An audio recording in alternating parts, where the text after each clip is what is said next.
Welcome back, race fans, and welcome to another edition of the Seekonk Speedway pre-race show.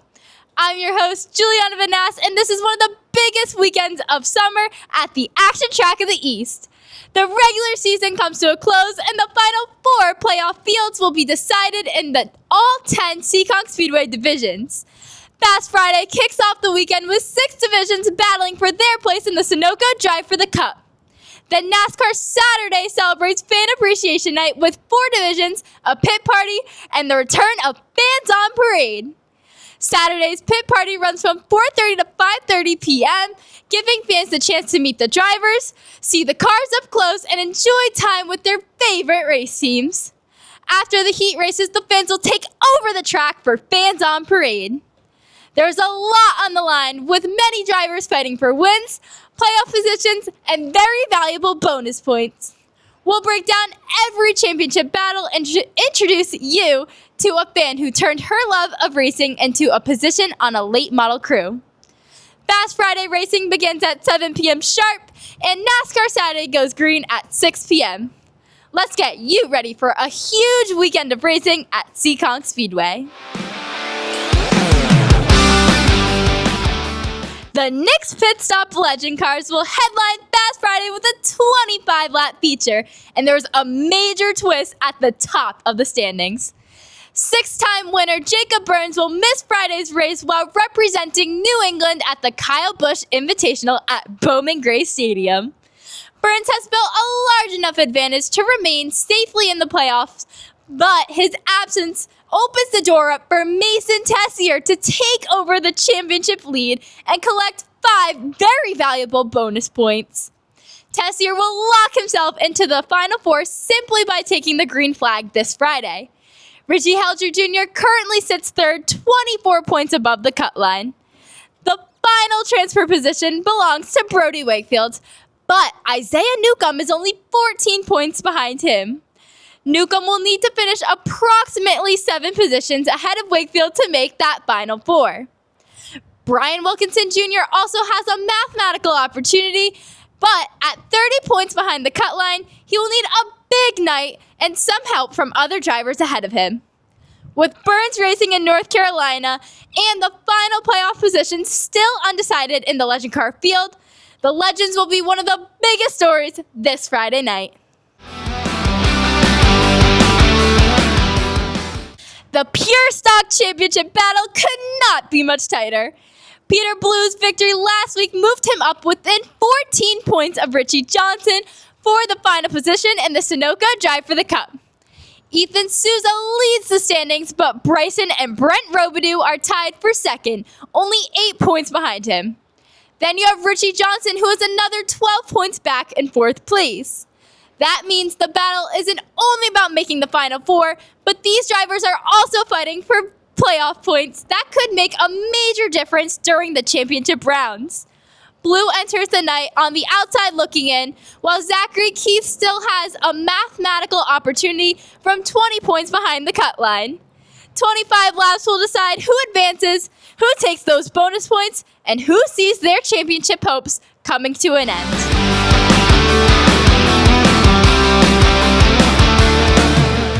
The Sport 4 playoff picture will also come down to the final laps. Championship leader Arthur Miak and second place Daniel Hayes have already secured their positions in the Final Four. Samantha Sloboda is also in a very comfortable position, sitting 28 points above the cut line. The biggest battle in this picture is for 4th place, where Jacob Bazina currently holds the final transfer position, but Christian Cavallero is only 4 points behind him. Then you got Dave Westgate, who missed last week's race and is just 10 points outside the Final Four. If Westgate returns this Friday, this could become a 3-driver showdown for 1 championship opportunity. The Sport 4s will have 20 fast laps to decide who moves forward in the Sunoco Drive for the Cup.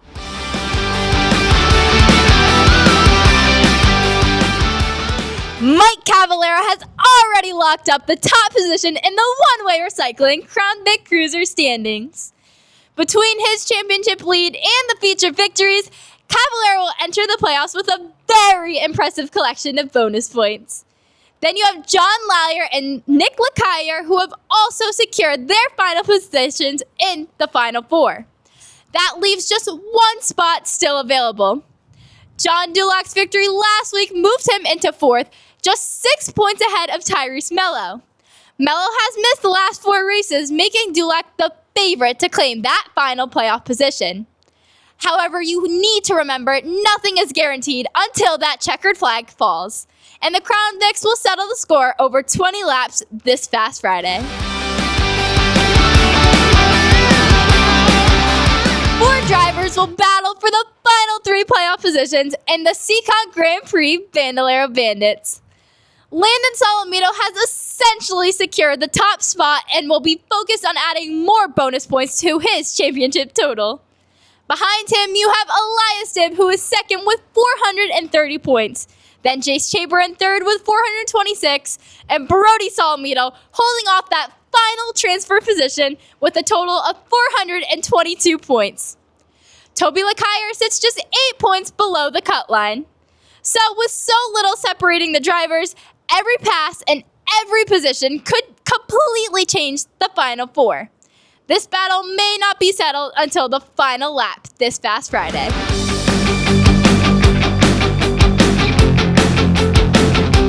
This week, Luka Dibb's incredible 8-race winning streak has come to an end when mechanical trouble forced him out of the race early on. Even with that very disappointing finish, Dibb remains very comfortable at the top of the Bandolero outlaw standings. He, Zach Kelly, and Ryder Aguilar have already secured 3 of the 4 playoff positions. The final spot is still very wide open. Landon Heim's victory last week moves him into that 4th place position. Heim is still 6 points ahead of Aaliyah DeSoma and 8 points ahead of Carl Saddleton Jr. 3 drivers separated by only 8 points will compete for just 1 playoff position in the Sunoco Drive for the Cup. That final 15-lap race of the regular season should be a thriller from start to finish.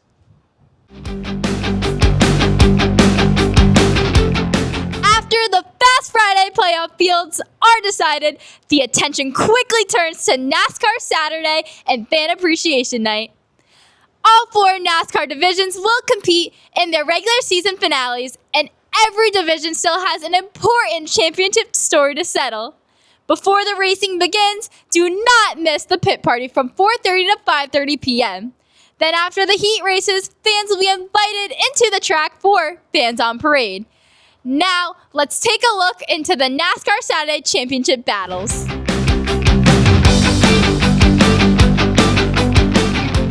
After a week off, the Pro Stocks return for 40 laps with 3 drivers trying to break into that Final Four. Nicholas Scola leads 9-time track champion Dave Darling by just 21 points. Benny Aranagato and Mike Brightman currently hold the other 2 playoff positions. However, nobody around that cut line can afford to relax. Mark Jennison enters the weekend just 16 points behind Brightman. Dylan Estrella is 17 points out, and Colby Fournier is only 18 points behind that final transfer position. That gives us just 7 drivers competing for 4 playoff championship opportunities. Will the current top 4 hold their ground, or will Jennison, Estrella, or Fournier deliver in a clutch performance to race their way into the playoffs? We'll find out over an intense 40-lap feature on Saturday night.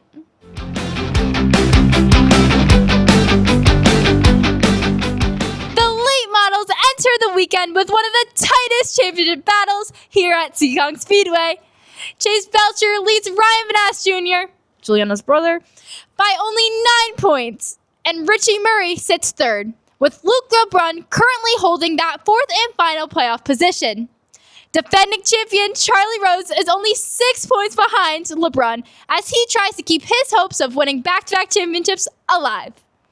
Mark Jennison is also right in the fight, sitting just 10 points below the cut line. Even Murray, currently third, is only 10 points ahead of Rose. With so many drivers packed so tight together, the entire playoff picture could change during Saturday night's 30-lap feature. every position will matter, and we may not know the late model Final Four until the final car crosses the finish line. Race fans come to Seekonk Speedway for the excitement, the competition, and the opportunity to support their favorite drivers. But sometimes that passion leads into an even bigger role. Our next guest began as a fan in the grandstands, cheering her brother on over time, becoming more and more involved in supporting her own brother's success on and off the racetrack. From helping out in the garage, to filming content, to managing the team's tires, Alexa has become a valuable crew member in the number 4 MA late model. Please welcome Alexa LaBelle to the Seekonk Speedway pre-race show. Alexa, thank you so much for joining us in the hot seat. Yeah. Welcome back, race fans. It's Giuliana Vanasse. We are back in the hot seat, this time with a special edition. I am not with the driver. I am with the one and only Alexa LaBelle. Alexa, Hi. thank you for joining me today. Thank you for having me. What's it like growing up at a racetrack, especially from a sister point of view? It's different, I can safely say. Being able to grow up around people that you didn't think you could actually be around and knowing more about racing, it's a different outcome than what normal people could think of. When and where did you start going to the racetrack? We started at Little T Speedway down in Thompson, Connecticut. Did you ever want to get behind the wheel a little bit? Even here in the bandos at Seekonk when Brendan came? So quarter midgets, I did try. Let's just say it did not go very well. Same here. Other than that, I just danced most of the time. When he got into Legends, I started wanting to get in, but my dad wouldn't let me. So. What about last year after Brendan won, when you got in the Legend car? Was that Midnight or was that? That was Herbie. Oh, okay. Yeah, I've had a few times in Herbie and Midnight in the pits, breaking the clutch. Yeah. I was gonna say, didn't you stall it a couple times? Yeah. Better than I could do. You should have saw me Wednesday night on the open show. Oh my God, it was than I could do. Speaking of, what's it like? You're very involved behind the scenes. You're always helping Brendan. What has the transition been, maybe helping with a Legend card and now a late model? It's been rough. Opening day, I told my dad I quit because there was a lot of yelling involved. But it's a lot to wrap your head around. Bigger car, different situation than a Legend where I wasn't much hands-on, but I'm more hands-on with the late model. What specifically do you do for the late model? I keep track of the tires. So my dad will go around, they'll tell me tire pressures, the sizes, I'll do that. I usually help put the window net up if I can, get it sometimes under stress, and just make sure Bren has his helmet and everything ready to go. I was going to say, are you still Brendan's helmet holder or did he give that back to Auntie Chris? I'm still Bren's helmet holder. What else do you love about coming to Seekonk Speedway? You're always surrounded by your family, but is there any specific memories that stick out to you? I really love watching the cars, the action behind it, the thrill. It just puts me at ease and it helps with any problems that I could possibly go through at that time. I mean, watching Bren go around the track is something special, even if I get really nervous. But the best memories are him winning or watching my friends win and do what they love. What's one thing fans should know before coming to the action track of the East from a fan perspective? Definitely the excitement and the thrill of the cars go around in the circle, plus the tight community that you guys will be entering. Thank you so much, Alexa. You did a great job, and good luck to Brendan tonight, and we hope to see you here soon. Thank you.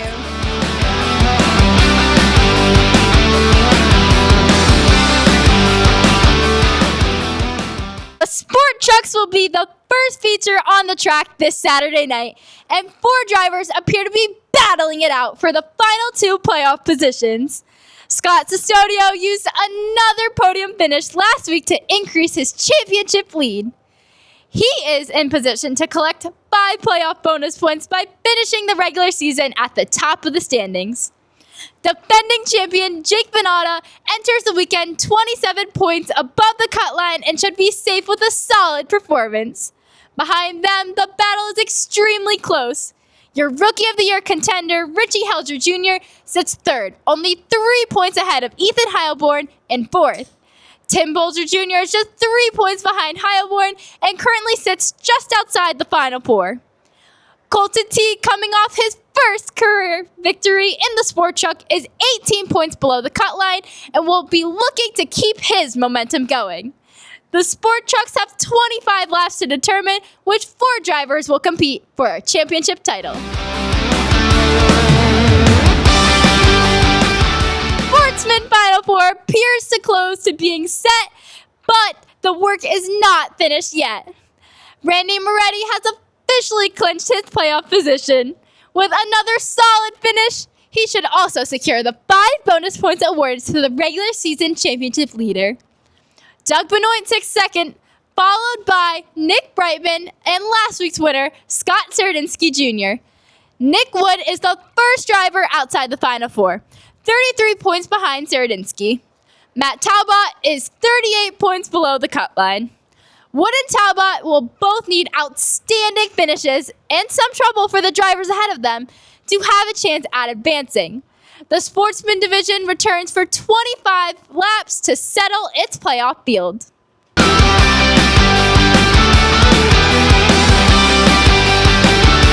That will do it for this week's edition of the Seekonk Speedway pre-race show.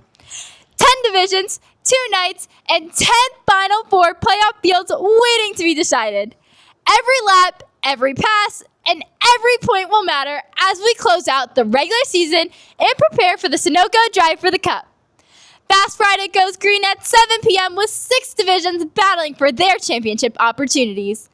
Then NASCAR Saturday begins with Fan Appreciation Night and the pit party from 4:30 to 5:30 p.m. Come meet the drivers, see the race cars up close, and enjoy an unforgettable experience with the stars of Seekonk Speedway. Racing begins Saturday at 6 p.m. and make sure you stick around after the heat races for Fans on Parade, when our amazing fans will have the opportunity to take a lap around the action track of the East. Thank you so much to Alexa LaBelle for joining us and sharing her story from race fan to late model crew member this week in the hot seat. For ticket schedules and all the latest updates, visit SeekonkSpeedway.com and follow Seekonk Speedway on all social media platforms. I'm Giuliana Vanasse, and thank you so much for watching. We'll see you this Friday and Saturday at the action track of the East.